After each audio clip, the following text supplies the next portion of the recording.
స్తోత్రాలు మనందరూ కూడా చేస్తున్నాము. మత్తయి సువార్తలో ఒక మాట ఇక్కడ రాయబడినది. యేసు ప్రభు యొక్క జననము గురించి వివరంగా ఇక్కడ మాట్లాడుతున్నాం. ఇక్కడ 20 వచనంలో ఏముందంటే, యేసు ప్రభు భూమి మీదకి మరి ఎందుకు వచ్చాడు, ప్రధాన కారణం ఏమిటి, ఆయన రావాల్సిన యొక్క ఉద్దేశం ఏమిటి అనే మన బైబిల్లో మనం చూస్తే, ఆదాము అవ్వ చేసిన అతిక్రమం వలన ఏదోనో తోటల నుండి వారు త్రోసివేయబడ్డారు. అంటే పరిశుద్ధంగా దేవుడితో మాట్లాడుతున్న వారు, పరిశుద్ధంగా నీతిగా పరిశుద్ధమైన ఏదోనో తోటలో ఉన్న వారిని వారు సాతాను యొక్క మాట విని, సాతాను యొక్క మాటకు లోబడి వాళ్ళ పాపంలో పడిపోయినప్పుడు దేవుడు పాపితో నివాసం చేయడు కానీ పాపిని క్షమిస్తాడు.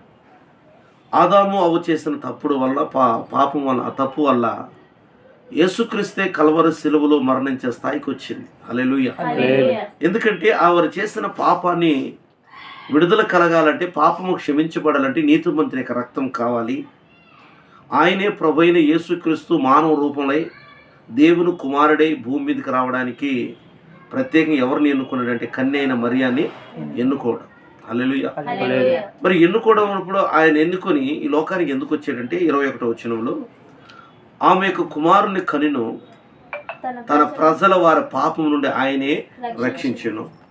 మరి యేసు ప్రభు ఎందుకయ్యా ఈ లోకంలో వచ్చాడంటే, లోకములున్న ప్రతి మానవులేక పాపము నుండి విముక్తి కలిగి చేయాలంటే, పాపము నుండి వాళ్ళు విడిపించబడాలంటే ఒక ఆయన కావాలా.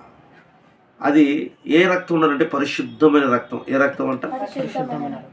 అందుకే పేతురు చెప్తున్నాడు, ఏమని చెప్తున్నాడంటే, ఆ రక్తం ఎట్లుంటుందంటే, యేసుక్రీస్తు యొక్క రక్తం ఎలా ఉంటుందంటే అమూల్యమైన, ఏ రక్తం అంట? అమూల్యమైన రక్తం. ఏ రక్తం?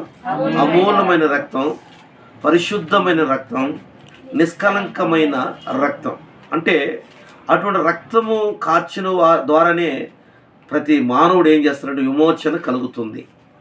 ఆ రక్తం ఎవరిదంటే యేసుక్రీస్తు రక్తము ద్వారానే ప్రతి మానవుడు ఏమవుతున్నాడంట, కడగబడ్డాడు.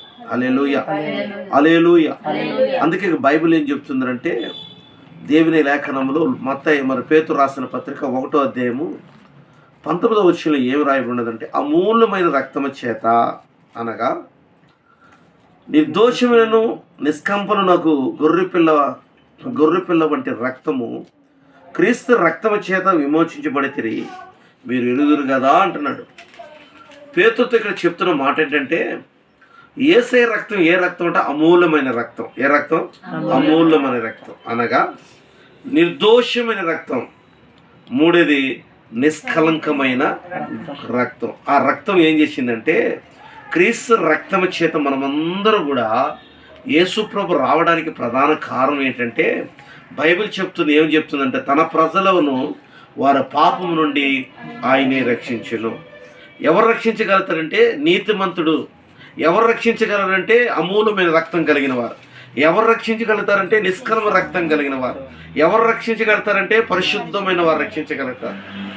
ఆయనే యేసుక్రీస్తు ఈ లోకానికి రావడానికి, మరి ద్వారా ఈ లోకానికి ఆయన ప్రవేశించడము జరిగిందండి. అందుకే ఇక్కడ అన్నాడు, పాపం నుండి ఆయనే రక్షించును గనుక ఆయనకు యేసు అని పేరు పెట్టెదరు. హల్లెలూయా. పాపము నుండి ఎప్పుడైతే ఒక వ్యక్తి విమోచించబడతాడో, పాపం నుండి వ్యక్తి ఎప్పుడైతే మరి విడుదల కలుగుతాడో, ఆ వ్యక్తి ఎవరితో సహవాసం చేస్తాడంట? తండ్రితో సహవాసము, లేదు దేవునితో సహవాసము చేయడానికి యేసయ్య రక్తము ప్రయోజనకరంగా ఉంది. హల్లెలూయా. అందుకే అపోస్తలుడైన పౌలు అంటున్నాడు, ఒకప్పుడు దూరస్తులుగా ఉన్న మనం, ఎక్కడున్నామంట? దూరస్తులుగా ఉన్న మనము యేసుక్రీస్తు రక్తము ద్వారా ఏమైనామంటే యేసయ్య దగ్గరికి మనం సమీపస్థంగా ఉన్నాం, తండ్రికి మనం ఎలా ఉన్నామంట? సమీపస్థంగా ఉన్నాం. హల్లెలూయా. కాబట్టి యేసు ప్రభు మరి మన పాపలము నిమిత్తమే ఆయన చెప్తున్న మొదటి మాట ఏంటంటే, తండ్రి వీళ్ళు ఏం చేస్తున్నారు, వీళ్ళు ఎరుగురక వీళ్ళు ఏం చేయండి, క్షమించండి. అంటే ఈ రోజు వరకు మానవుడు పొరపాటు చేస్తూనే ఉన్నాడు. ఇంకా మానవుడు దేవుని ఎరగలేకపోతున్నారు. ఇంకా మానవుడు యేసుక్రీస్తుని అంగీకరించలేక సత్యమైన దేవుని తెలుసుకోలేకుండా ఈరోజు అనేక మంది ఇంకా రీతిలో దేవుని ఎదగలేక అనేక మంది ఉన్నారు. మనల్ని అయితే దేవుడు తన అమూల్యమైన కృపచేత మనం ఎప్పుడో జగత్పునాది వేయబడకు మునిపే దేవుడు మనం ఏం చేశాడంట, ఎన్నుకున్నాడు. హల్లెలూయా, హల్లెలూయా. కాబట్టి మనం ఒకవేళ ఈ రాత్రి కళ్ళు మూస్తే ఖచ్చితంగా యేసుక్రీస్తు దగ్గర వెళ్ళే స్థాయిలో మనం అందరం ఉండదుముగాక. అందుకే ఆయన రక్తం ఇప్పుడు మనం ఏం చేసిందంట, ఆమె యొక్క కుమారుని కనును తన ప్రజలను వారి పాపము నుండి ఆయనే రక్షించెను. రక్షించడం చూడండి. ఎందుకంటే బైబిల్లో చూడండి, యేసుక్రీస్తు రక్షించాడు. ఎక్కడ ఆ రెండో మాటలు మనం చూస్తే, ఆ దొంగ కుడిపక్క ఒక దొంగ, ఎడం పక్క ఒక దొంగ ఉన్నప్పుడు ఆయన అక్కడ కూడా ఒక దొంగను ఏం చేశాడు, పశ్చాత్తాపడితే, ఒక దొంగ మారు మనసు పొందితే, ఒక దొంగ దేవుని ఆయన పాపను తను ఒప్పుకొని విడిచిపెడితే, దేవుడు ఆ కల్వరి సిలువలో కూడా ఒక దొంగను ఏం చేశాడంట, రక్షించి తండ్రి దగ్గర తన ఆత్మను తీసుకోపోయినాడు. ఎక్కడ తీసుకోపోయినాడు? తండ్రి దగ్గర తన ఆత్మను ఆయన తీసుకోపోయినాడు. కాబట్టి ఈ రాత్రి కుటుంబంలో ఏ సందేశాన్ని ఈ రాత్రి మరి యొక్క తల్లి కుటుంబంలో దేవుడు మరి ప్రకటిస్తున్నాడంటే, మనల్ని యేసు ఏం చేస్తాడంట, మన పాపములను క్షమించి మన దేవుడు మనల్ని రక్షించునుగాక. అనారోగ్యం నుండి ఎప్పుడో మరణించాల్సిన మనం నా దేవుడు ఈరోజు వరకు కూడా రక్షిస్తున్నాడు.